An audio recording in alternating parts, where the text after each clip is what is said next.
Halo bro, assalamualaikum warahmatullahi wabarakatuh bro. Selamat pagi, selamat beraktivitas buat bro semua. Dan tak lupa selamat menjalankan ibadah puasa bagi yang menjalankannya bro.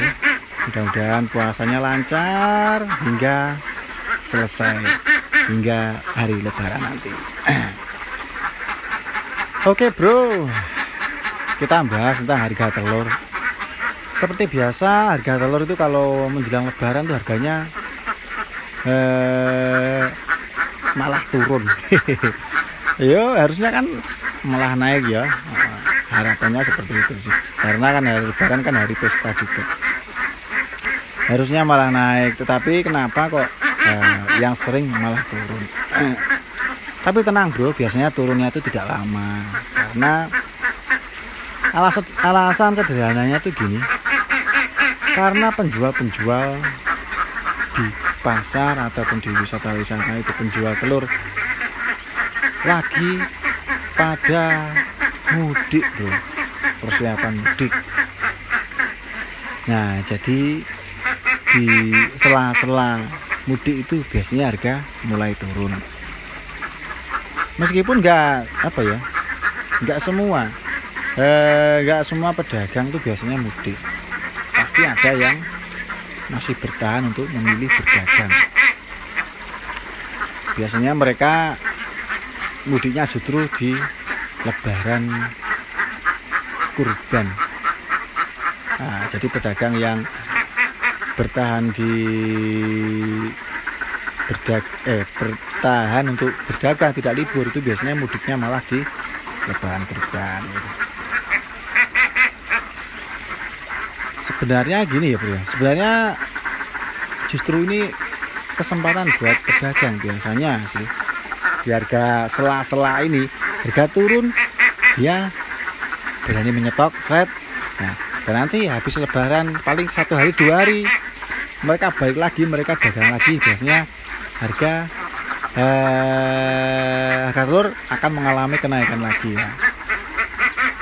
Di saat harga masih murah, harga telur belum naik, mereka sudah punya stok di harga murah itu tadi. Ya lagi-lagi namanya dunia bisnis itu ya selalu ada tiktok taktik-taktiknya untuk mencari keuntungan yang lebih. No problem bro, no problem gitu. Yang penting semua bisa berjalan, ekosistemnya bisa mutar, rantai kehidupannya bisa berputar gitu. Alhamdulillah bro, harga pakan ini mulai agak turun. Ini harga pakan tuh juga momen-momen yang sangat penting buat peternak itu. Momen yang kita tunggu yaitu turunnya harga pakan itu sendiri. Tapi ada tapinya loh bro, ini kayaknya ini menurut saya yes, mudah-mudahan bisa agak bertahan lama ya harga pakan turun. Karena gini, ini kita sebagai peternak bebek itu meskipun kita menggunakan pakan limbah-limbah, misalkan bekatu itu kan limbah dari padi, salah satunya, kita ada hubungannya dengan pangan sih bro, ya kan. Jadi jika padi mengalami kekurangan panen, mengalami kekurangan pangan, otomatis kita juga akan ikut. Seperti contoh jagung juga seperti itu. Jika jagung langka, kita juga akan ikut terkena imbas harganya. Makanya untuk tahun ini meskipun hari ini saat ini harga mulai turun, tapi saya tidak yakin kalau harga turun ini bisa bertahan lama. Kayaknya juga hanya bola mendat ya Pak. Hanya buat ribon saja ya, buat pantulan menurut saya gitu. Makanya kita sebagai peternak tuh Kalau kita sudah misalkan ya, kalau ternak kita sudah jalan, manajemen kita sudah oke, manajemen pakan oke, tinggal kita mengatur manajemen keuangan dan kita punya modal. Nah, di saat ribuan seperti ini, di saat pantulan pakan seperti ini, harga pakan seperti ini tuh sangat kesempatan bro.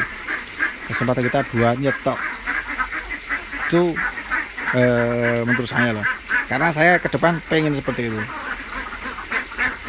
Ya syaratnya itu tadi, semua harus sudah tertata manajemennya. Misalkan jagung turun, oke, kita tembak jebret. Jadi di saat jagung naik, no problem. Nah, saat bekantan turun, oke, kita tembak jebret. Nah, di saat bekantan naik, kita no problem lagi gitu ya.